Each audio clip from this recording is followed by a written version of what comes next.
Magic meetings compared to the other meetings that we have. I have thousands of meetings, literally. And at the end of a 45-minute meeting, I've helped sick kids at the Starlights Children's Hospital, which is my chosen charity. When you're first meeting someone, you're trying to build a connection.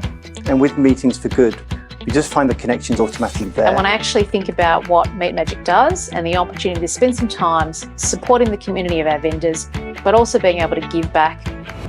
And when the opportunity presented itself to join Meet Magic, I jumped at it. But these ones are different, and the reason they're different is because the vendor wants to meet with you and they're willing to put their money where their mouth is. All of those meetings blur into one, but Meeting for Good is memorable. It absolutely makes sense to do this, and I definitely recommend peers to engage with Meet Magic. And yes, Sharmila, I'd absolutely recommend people to engage with Meet Magic too. Just want to say a massive shout out to Sharmila and Dave Cowan and Andrew Webster and the lovely Paul Keane for being massive supporters of this journey that we're on with Meet Magic. And Brian Ferris, who's coming on here now, is probably one of the original execs who started supporting us years ago. And I can't be more grateful for Brian. But for those that don't know me, a bit of background. If you're watching for the first time, I'm just a poor kid from Nottingham. I was raised in a council house in the 70s. Now, if you want to put that into context, it was the late 1900s. Let that sink in. The mid to late 1900s was when I was born, and I was raised in the 70s with my Rothschild dad, who had a Jamaican wife and 4 kids of her own. I left school at 15, left home at 16, and I'm now the founder of a purpose-led platform as a service company called Meet Magic. And Brian actually helped us get to this point with the platform. I'm going to talk about that in a minute, but what we are is a platform that gives execs like Brian an opportunity to give back just by doing what they do every day at work, which is meetings. So instead of going to the conference, or instead of going to the I don't know, the Formula One or the golf day, you can give back like this. And so this podcast really aims to showcase purpose-driven leaders like Brian, change makers in my world.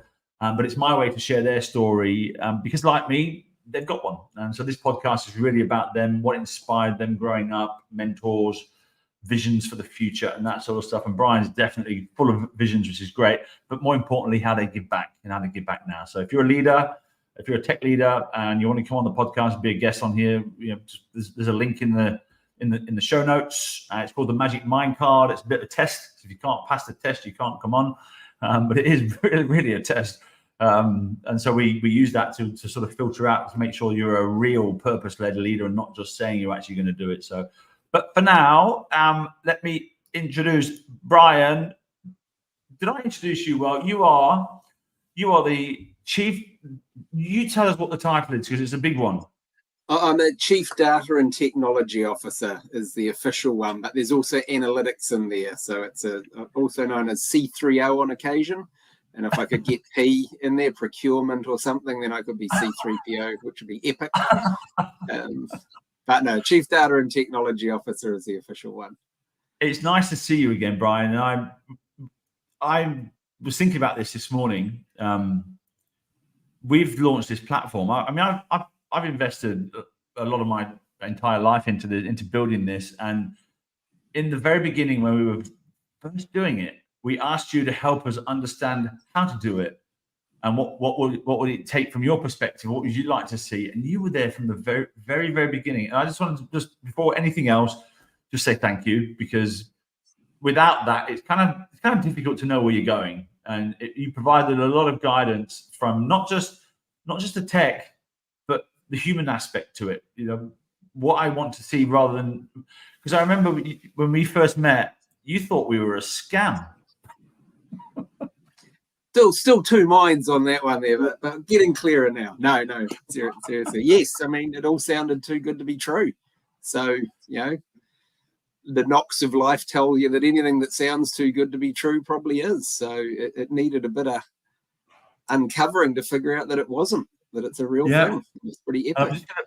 I'm just going to update this thing here because it's got a bit of a spelling error in it, but I just wanted to ask.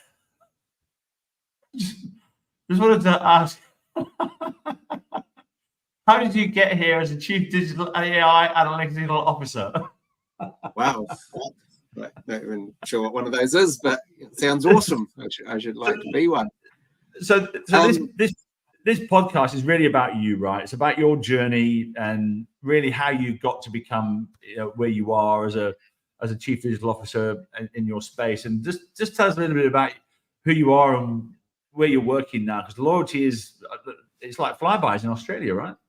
It is. In fact, we run the Flybys program in New Zealand. We're quite separate from our cousins in Australia, from Loyalty Pacific that run there, but very, very similar and very closely related and doing the same sort of thing, where we're trying to use the data that people share with us to make sure they get really good offers and don't get spam and crap in their inboxes, that they actually get stuff they care about. So my role here, I look after tech and data, as it says in the name, what it says on the label, basically.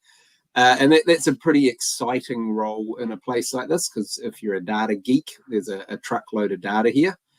We've got, it's 28 years now of New Zealand data of about 80% of New Zealand households. So it's a lot. It's also a big responsibility. That power can be used for good or evil. So ethics are a really big part of what we do.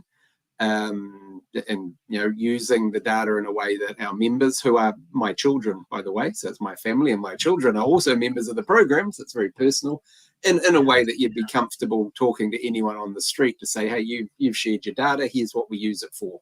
And a simple rule: if you weren't comfortable having that conversation, then probably shouldn't be doing it. And we are. So that's really cool. So growing up, go right back. How did you get into tech? Was it something you always did as a kid?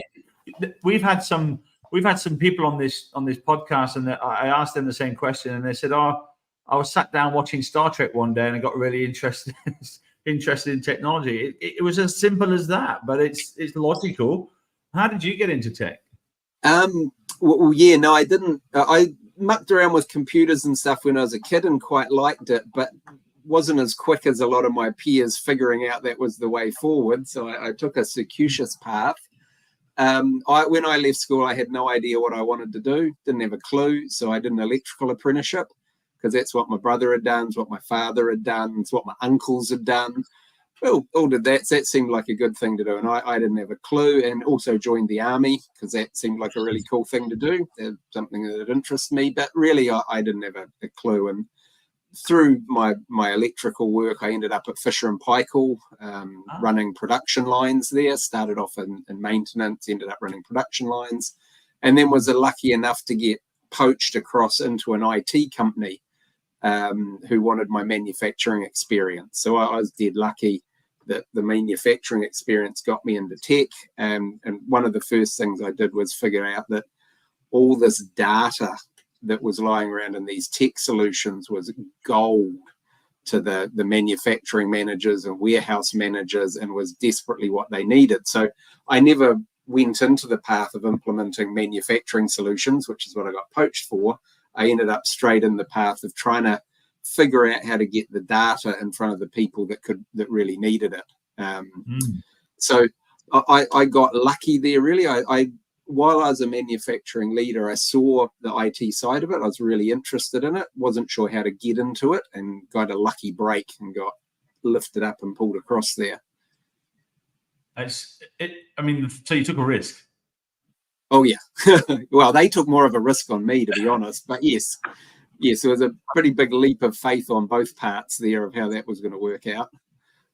And I see that as the only way that people make it to where they are these days. There's a lot of the same theme is they took a gamble on themselves and treaded the water with it. They had no idea what the outcome was going to be, but they had to find it within themselves to take that step forward and have a go. And it's almost like, it's a bit cliche, but stepping into your fear, and all of a sudden something good has come out of it as a result.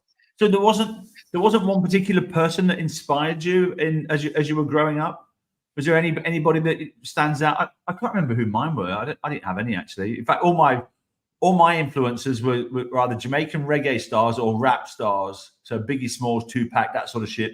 So interesting life models. Interesting life models. Well, it was quite conscious lyrics. The music especially was all love based. So it was in the reggae scene. So there's a genre of reggae music called lovers rock, which I listen to a lot. Which people like Ferris Hammond and all these people that were really conscious music. It was nice, kind music. And on the flip side, it was the hip hop and the Biggie and Tupac thing. Everyone to kill each other and. Yeah. I'm going to walk in, hit in the door, wave in the 4-4, all that stuff. That was my way of staying alive, because I knew, you know, when you're growing up on the streets and it's tough, you've got to stay alert, and that was my way of staying alert. Was there anything like that in your world growing up? I mean, it's not the same sort of thing, but what was the influence? Interesting. I'm a bit like you. I mean, I have trouble remembering what I had for breakfast these days, so remembering that far back is quite a challenge. But I was very lucky. I had an amazing upbringing. Mum and Dad moved from Belfast in the 50s, and so I was brought up with my brother and sister in New Zealand. We had a fabulous upbringing relative to some of our cousins who had a much more interesting, shall we say, and from our point of view, tougher upbringing on the streets of Belfast through the Troubles. So we had a fabulous upbringing in the suburbs of New Zealand. So I was really, really lucky there. Had some great teachers, went to good schools and had good teachers, really good family upbringing. So very lucky there, excellent role models and mum and dad, and, you know, the way things should be done. And so it was just, that was really nice. I think the army was quite pivotal for me when I joined there. I hadn't realized how privileged I was. I mean, when you're a kid, you just take whatever you've got as normal, basically. So I had a really, really good, very lucky upbringing, good education. And the army was the first time really I deeply connected with people that had pretty crap upbringings, that had really rough lives and through no fault of their own. And it suffered. So that made me kind of reflect back and go, gosh, I've been really lucky and I got some real advantages, and I'm a mug if I don't make the most out of them.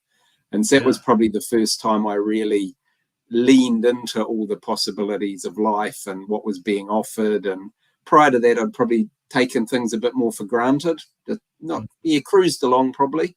But the army was great for that. So I leaned in there and got some qualifications and really kind of embraced the possibilities there and the learning. And there's a couple of, pardon? You're a paddy. Well, I'm one of the many that Irish passports that exist outside Ireland. I think there's more Irish passports outside Ireland than there are in. I remember when I flew into Dublin the first time, and the customs guy looked at me and looked at my passport. As soon as I opened my mouth, said, "You're not from round here." So yeah, technically, but I don't think I can lay any real claim to it. Well, I'm 54 this year, and when I was 40, I went back to the UK to see my dad, and we went to my mum, and we went for dinner in London, and I got my son there, and my girlfriend at the time was there, and her son was there, and we sat around a table having a steak, and my dad dropped this bombshell on us. So bear in mind, I've been raised, you know, in a black family with him. I was the only white one along with him, and he turned around to us and he goes, "Oh, by the way, we're all from County Cork." I said, "What are you talking about?" He said, "All the family originally started out in County Cork, Irish Catholic gypsies, and then they ended up leaving, going to Yorkshire, where the family settled in Yorkshire, and then some of them moved down to Nottingham, which is where my family is from. Apparently, my cousin who captained England in the cricket, Darren Goff, his family all stayed up there. That's some falling out. I don't know, English shit, you know, falling out, and I never talked to them again, and that's how it was." But apparently, I mean, imagine telling a 40-year-old Englishman that you're actually Irish. It's like, what are you doing? See, because it's much less striking for us here in the ex-colonies, because everyone, unless you're Maori here, and even most Maoris will have some European blood, they'll have a mixture of heritages. Yep. But if you're not Maori, you're from somewhere else originally. You've got blood, often a real variety, because it's a mixing pot out here. So in the majority of New Zealanders will have a heritage from the UK somewhere. Yeah. It's fairly rare, if not some connection there, particularly if you've been here a couple of generations. First generation, maybe not. So for us, it's quite common, and it's an interesting one of am I a Kiwi or am I Irish or am I both? And what does it actually mean? It's an interesting question out here in the ex-colonies. What you are, yeah. What you are is a great human being, Brian. And some of my favorite human beings are from New Zealand. In fact, my first time ever on an aeroplane as a 25-year-old, I left England, first time ever, and flew all the way to Auckland. And I had $300 in my pocket. I had nothing more. That's my backpack. I went straight to Mount Eden. I pitched a tent in the back garden. I run a cable from the electricity cable into the tent. I had a TV in there. And I was working on the casino that they were building, Sky City. So if you go into that casino, every metal plate at the bottom of the door, I stuck on for $10 a pop with a tub of glue, carrying these things around. I worked on George Court's K Road with, what was his name? Frano Botica, remember him? Oh, Frano Botica, the rugby player. Yeah, I worked with him, and we were all smoking weed with the Mario boys on the roof back. I was 26, whatever it was. I think they called them doobies. Is that what they called, doobies? And then we worked with Jeff down at Otahu King's College. Yeah. We did a bit of work around there, and then I remember that some of my best times were at house parties in Otara where they were getting shot at, and I just felt right at home. But today we've got there's about 100 executives on board in New Zealand, and it's everyone. Wow, fantastic. I mean, one of our biggest supporters there is obviously yourself, but there's people like Steve Jerkovich, who's the CEO of Kiwi Bank. He's had like 10 meetings on our platform. And the one catalyst that's brought it all together is this beautiful human being called Brendan Pongia.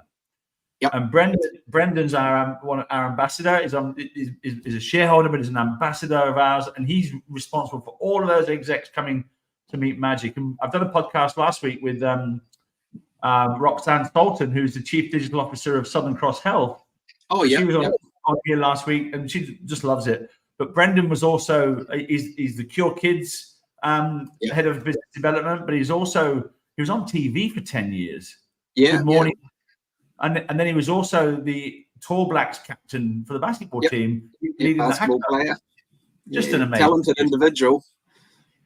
But there's something about New Zealanders and Kiwis, Maoris, that your energy down there is just all about giving and helping. And I don't know where it all comes from, but it's just kind. It really is. And I want to get onto your book, because you've got a book coming out, haven't you? Yeah, we do. We do indeed. So what's that all about? Because you can I just say, when I see you talking on stage, and I should shut up talking and let you talk, because when I see you on stage talking, what comes out of your mouth is so relevant and pertinent for technology leaders. So what kind of trends do you see happening in tech? Because you're in tech, you're in digital, you're in data. AI is obviously ridiculous now. Where do you see it all going? Well, obviously Skynet and Terminator's coming back in time. I mean, that's obviously where we're headed. No, seriously. Well, it's interesting in that I've got two voices. One is around the pace of change and what we're seeing in the change and the way technology's evolved. And we've seen some big things. An example being just things like smartphones. When they came out in sort of 2008, who would realize they would be as ubiquitous as a kind of Star Trek communicator type device? I remember when video calling it would be this amazing cutting edge technology. That's not very long ago. Now we don't even think twice about it. In fact, the idea of just talking to someone on the phone without seeing them is quite odd. It's that's an unusual experience. So we're certainly seeing that pace of change and what's coming accelerating. Nothing new there. And with the latest things we've seen in the AI space, the broad AI with the LLMs, clearly that's going to be impactful. But I guess the other side of that for me is that nothing has changed, and that the human being in the middle of it hasn't altered. We haven't fundamentally changed. And a lot of if we're talking as tech leaders, I don't think I've ever seen a tech project fail purely because of the technology. Some of them don't deliver the results, but they normally do it in a very controlled and safe and organized way when you've got everything else right.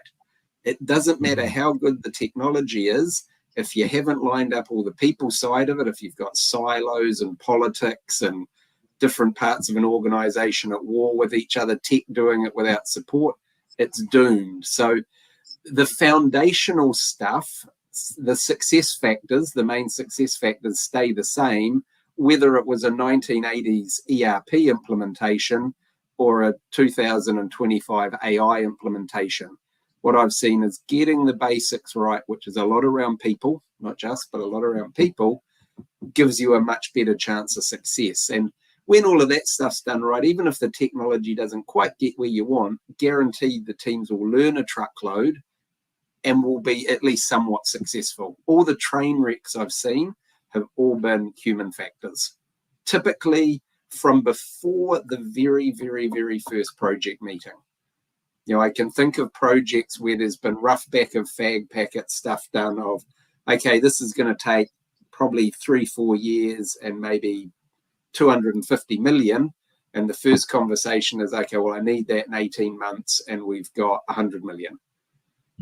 Think, okay, this thing's going off a cliff at some point before it's even started. You know, there's an arbitrary date and a too low a budget, and it's not a safe place to say, no, it'll never work. So that's the biggies I've seen that's successful come from those leaders that understand those foundational capabilities, the foundational factors, particularly around people, and can make them work.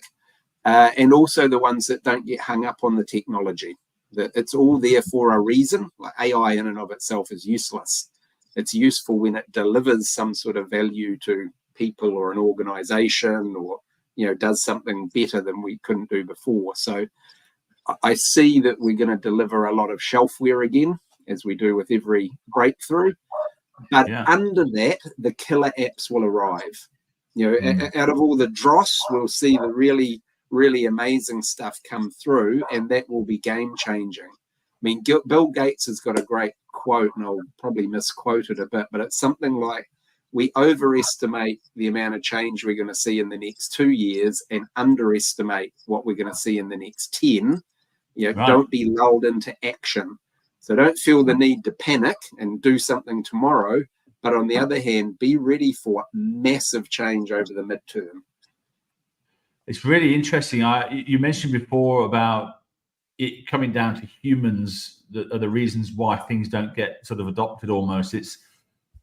I think decision making is a big thing. I think in making a decision to move forward with something new and innovative that might be risky. And I think, you know, although we might instinctively think that people want to make the best possible decision, I think there's a stronger force that tends to animate decision making, and that's the desire not to get blamed or fired. Do you see that sort of playing a role in absolutely. Successful organizations, and this is almost, it's such a truism that it's basically a cliche, really successful ones are built on a foundation of trust. If your people feel safe and trusted and there's a levels of trust, then it's okay to try things and make carefully calculated, sensible mistakes based on your well-calculated risks.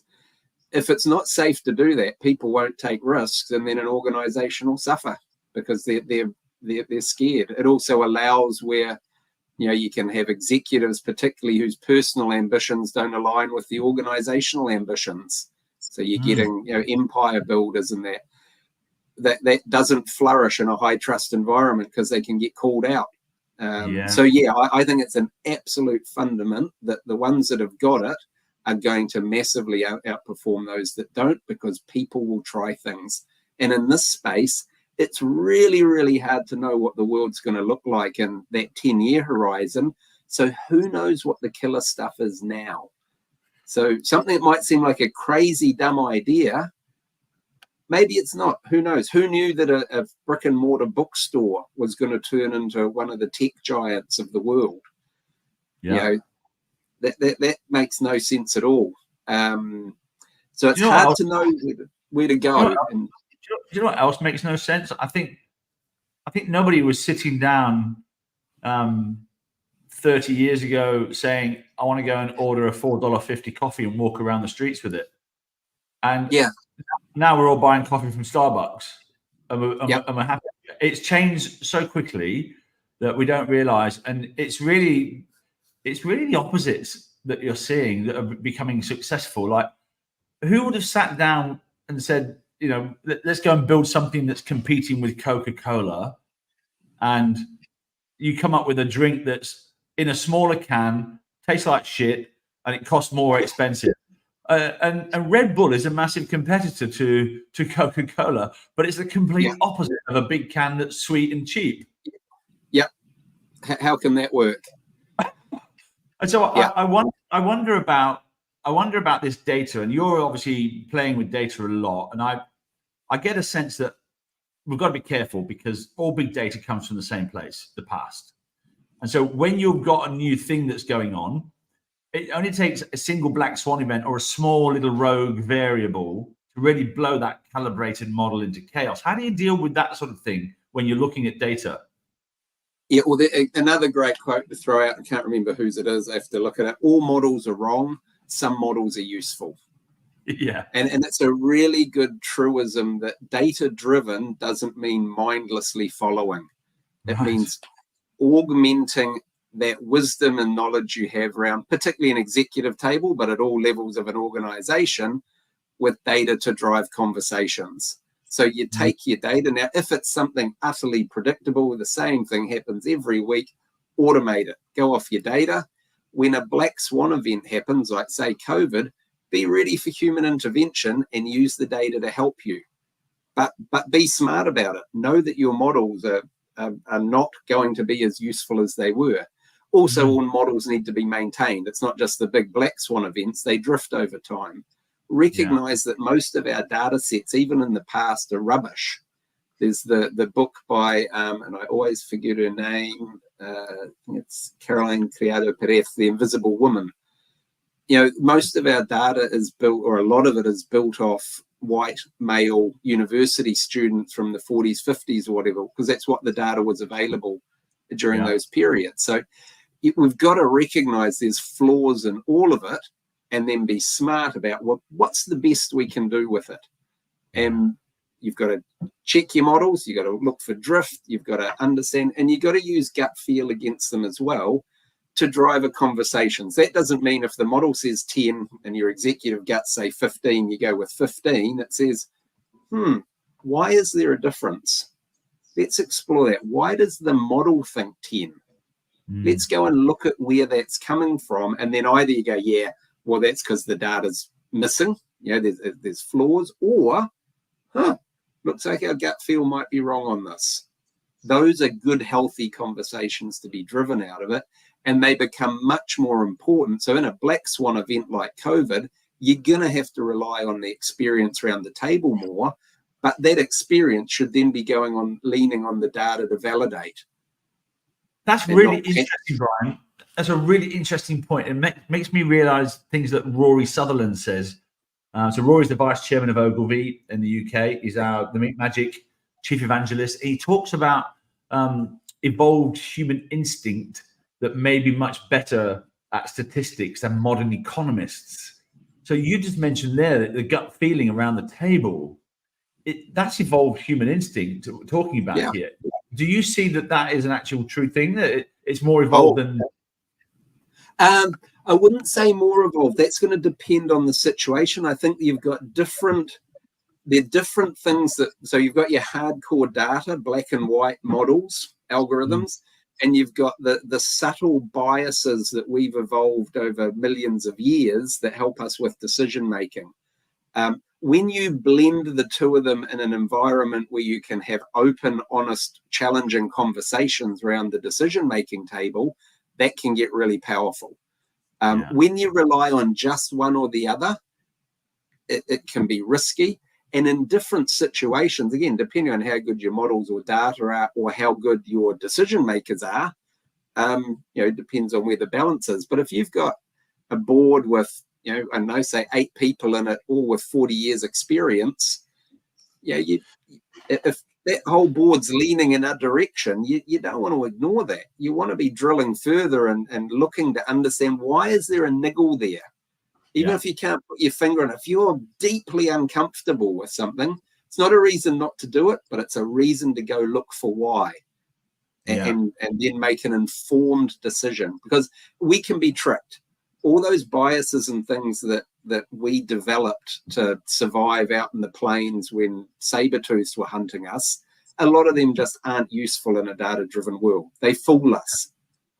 But there's a lot of them that are still useful, and there's a lot that goes on underneath our conscious mind. We're noticing much more than we consciously know.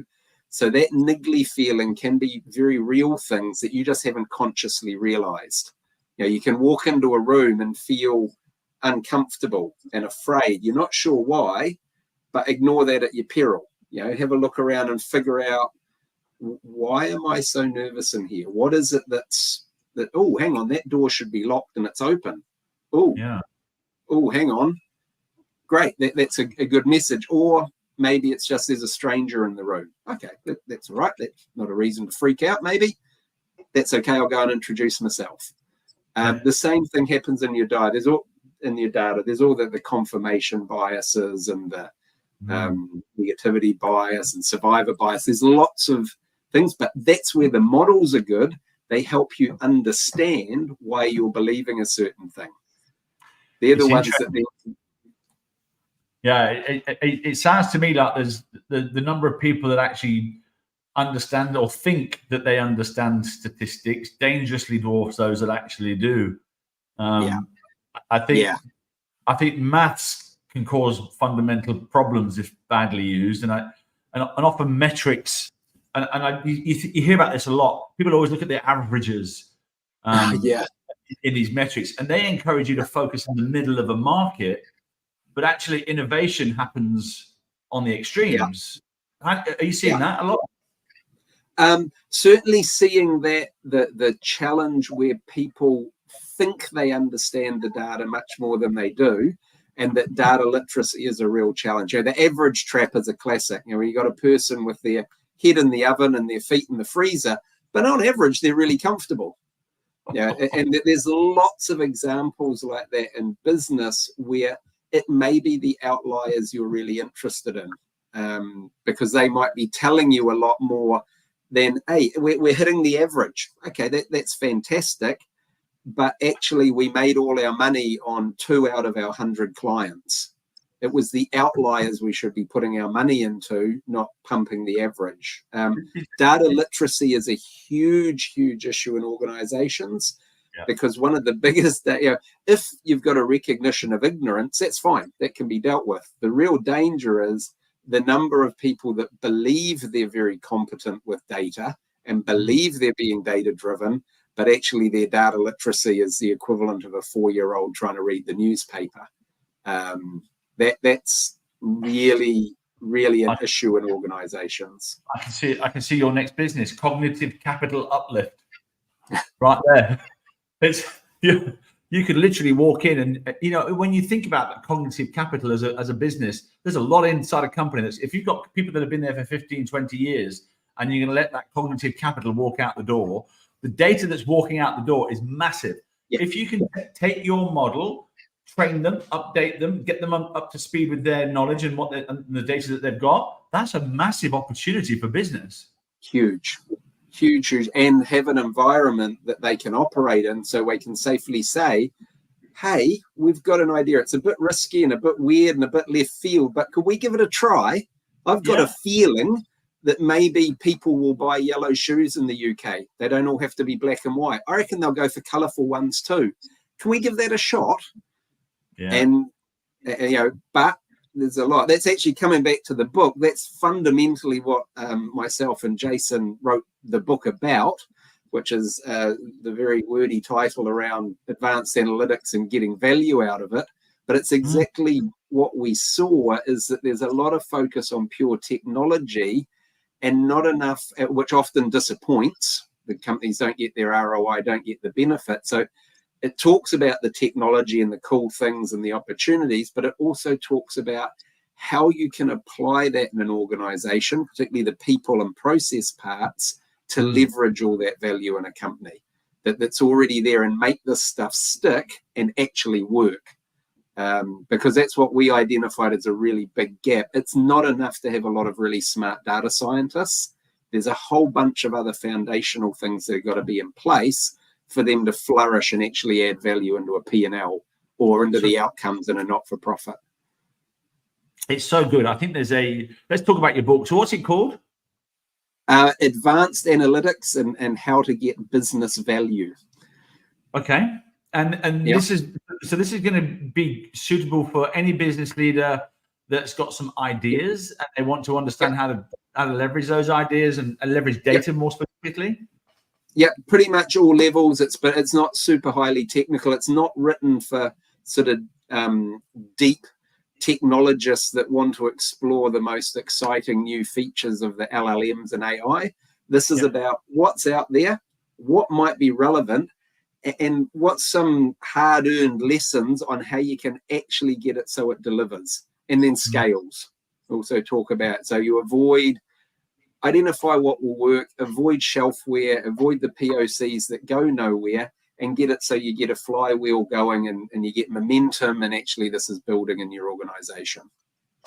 Are you playing into the psychology here as well with workforces? Because in physics and in reality data, the opposite of a good idea is generally a bad idea, but in psychology, the opposite of a good idea can be a very good idea, because both opposites often work. But are you playing into the human aspect of this? Because absolutely. That's, as we talked about earlier, that's what I see as probably the area where these things go wrong the most. So now that's not unknown. I go to a lot of conference and speak at events, and when you talk about things like you've got to build relationships and have business ownership and focus on value, everyone's nodding, going, yeah, we must. So I always pose the question, so why aren't we? Why is this still such a problem then? Because when you ask, so who's achieving that level of business ownership and collaboration, you go from 100% saying we should to about 20% saying they are. So what makes it so hard, and what could we be doing different? And that's what the book tries to answer in a really simple, easy to follow way. Because I'm not a super high IQ person. I'm not dumb, but I'm not some huge brain person. So this is simple, basic stuff that pretty much anyone could follow. Big organization, small, for-profit, not-for-profit. Anyone that's got some data and they think they could probably get a bit more out of it, then this could be a useful read for you. And remember, if you never do anything different with your data, you'll actually reduce your chances of having a lucky accident, because that's often what happens when you start going into these things. For example, I don't go out often. I stay at home, but I ended up deciding to go to this event one night, and I sat down. There's about 10 people in the room, a couple of speakers talking about stuff, but there was a guy giving out books, and the book was about subscription models. And I had no interest in reading the book, but I went to the beach one day and I took the book with me and I read 2 pages of it and I went, shit. And I had a bit of a revelation. I've now got a subscription model built into my platform because it solved a big problem for me about revenue. But it was just the lucky accident of going to the event and getting the book in the first place that helped me. Crazy, right? That wouldn't have happened. Yep. So for me, and I think what I see is a lot of people at the moment, what matters most is not whether the idea is good or bad or true or effective, but whether it fits with the preconceptions of everybody else. And so you often see that people will always do what they've always done because it's safe, and they'll always do what their competitors have done because it's a great way not to get fired. But if it's something completely different and left of field, that's right, left of field, you actually it's risky. So you often, if it doesn't fit with that dominant cabal, you're actually running a risk of getting yourself fired. Which, I've got 5 kids in private school. I don't want to ruin my job right now. I need to pay for the school fees, and so all of a sudden you see the permafrost layer emerging, stopping everything from happening. How are we going to change that, Brian? Because that for me I see it everywhere. Yeah, I mean, it's very prevalent, and for really good reasons, like you've just described. There's good reasons. It's also incredibly dangerous, as you've said, particularly in a time of rapid change, and the change seems to be speeding up. We look back 10 years and people were talking about how much change there was, and then we look back now and go, oh my God, that was the happy time. Things were so stable. we can only expect that's going to become more so in 10 years, both geopolitical, technical, and all of that stuff. The companies or the organizations, not just companies, but all organizations that seem to crack that are the ones that focus on their people and culture and have a high trust environment. That's what I keep harping back to. If it's safe to speak up, then it's safe to, put out an idea, then it can be safe to give something a try. If it's not, you've got to be careful. You've got to protect your career and your income, and you'll do that. So if organizations want people to take well thought out, calculated risks, they've got to make it safe for them to do so. And that's a leadership question. That comes down to leadership. And some leaders have been able to do it and keep it going. We see incredibly innovative organizations that will feed on their own success, like Amazon. That will actually do itself out of business with some of its latest developments, and Microsoft under Satya. I think he's really changed the culture there, and that has become a much more people-focused and innovative organization from what I've heard. Obviously haven't been in there. Where others we see, and you can tell them, are pretty mired and stuck, particularly with that glacial protection layer, for good reason. So for me, it's all about leaders. You've got to get a high trust environment where it's safe to challenge the status quo in a constructive way, and then you're protecting your organization the best way possible. What do they say? A rational leader suggests changing course to avoid a storm, but an irrational one can change the weather. Yeah. I think it's perfectly possible to be both rational and wrong at the same time. And that for me, I think once you get to that point, you realize you've just got to experiment, just go and throw stuff out there and try. And in an organization where that's a really easy thing to do, the other thing is then that you don't mind when things don't work. Because if it's hey, I've got this idea, I want $5,000, we're going to try something. Yeah, all right. Yeah, that sounds reasonable. We'll throw $5,000 in it. It didn't work. But here's what I learned. So actually, before this could work, these things would have to be true. Okay, fantastic. We'll write that down. If you've had to battle for 18 months and throw all your personal credibility on the line to get $50,000 to go and do this project, that has become a pet, not livestock. You cannot afford to let it fail because it's now tightly coupled to your own success. And that's where people won't take a risk. You're only going to do that if you're certain of success. And you'll keep driving that through to at least a perception of success, even if you're actually flogging a dead horse, because it's not safe not to. So there's a whole lot of problems that come from that high risk environment that are dangerous for organizations. It's been a fascinating conversation. We could probably go over another 2 hours, but I've got a 2 o'clock I've got to get to. There's a question here from Satish, who's it says technology has to be used for assistance. It need not be pursued only for its growth. Do you agree? I'll have to interpret the question a little bit, but yeah, I'm going to interpret that as saying that technology doesn't have to be implemented because of its own benefits or what it'll bring. It can absolutely just be an assistance to business value somewhere else. In fact, I go further to say it should always be like that, except in some very particular tech-focused businesses. Yeah, I think it should always be enabling something, which means you might be doing some pretty boring, simple stuff because that's actually what your organization needed right then. Doesn't always have to be cutting edge AI, Terminators, going back in time. It's not always what's needed.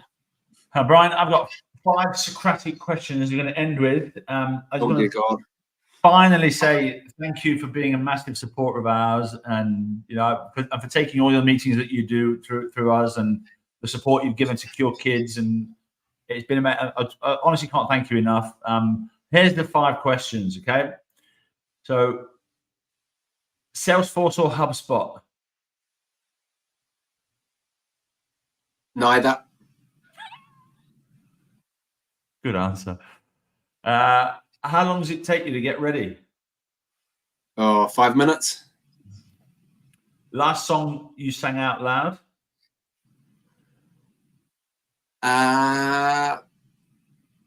Oh, it was went and saw the Animals live on Tuesday night, and they're closed with House of the Rising Sun. So that was loud. Nickname your first girlfriend called you. Ooh, no idea. Don't think I had one. And finally, and you'll probably, I can guess where this is going to go. Oh, sorry, two more. Do you respect Kanye West? No. Wow. And finally, say something in an Asian language. In Asian. Shit. Ah, get a lot of Japanese, not so much Chinese these days. Right. I just want to say thank you again for coming on and being a part of. Brian, you have, by the way, feel proud about this.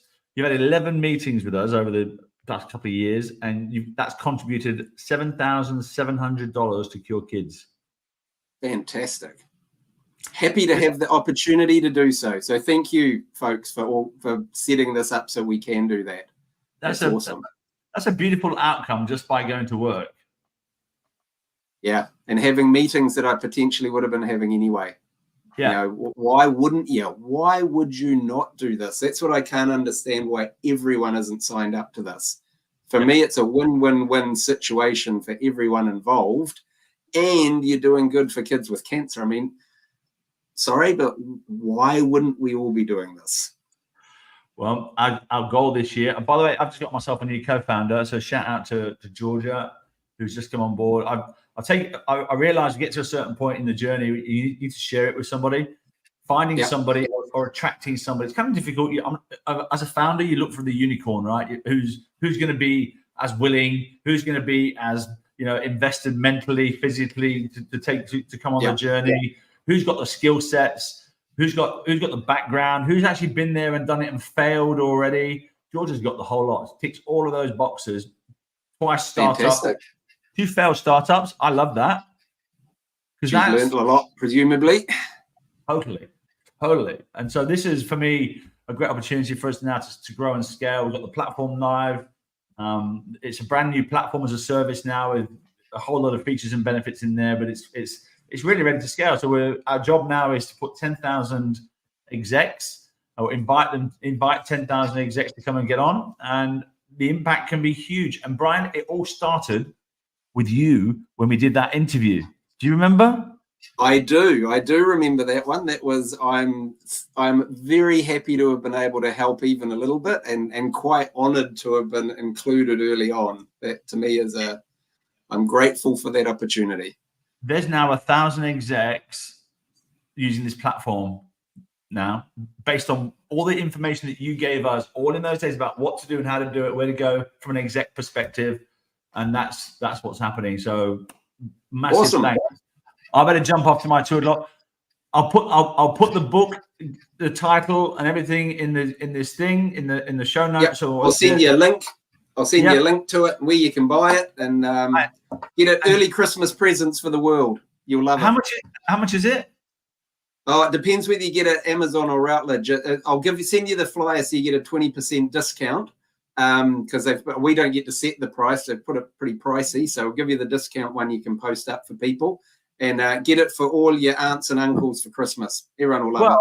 How about we get some signed copies, and we give one to every one of our customers, and then all of our top execs can get one as well, because it's going to be valuable for them. Fantastic. Yeah, let's organize something. That'd be awesome. Yeah, totally. And that'd be great for us. We'll put a Meet Magic sticker in it. Awesome. Alrighty. Take care, mate. See ya.